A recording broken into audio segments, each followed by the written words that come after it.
पश्चिम विदर्भात देखील जिल्हा परिषद आणि पंचायत समितींच्या सार्वत्रिक निवडणुकींची तयारी तीव्र झाली आहे।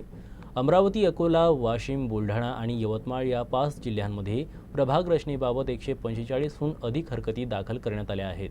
सध्या हे आक्षेप विभागीय आयुक्तांना न्यायालयात प्रलंबित आहे, ज्यांची सुनावणी 8 ऑगस्टपर्यंत सुरू राहणार आहे। यासह 11 ऑगस्टपर्यंत अंतिम निर्णय अपेक्षित आहे।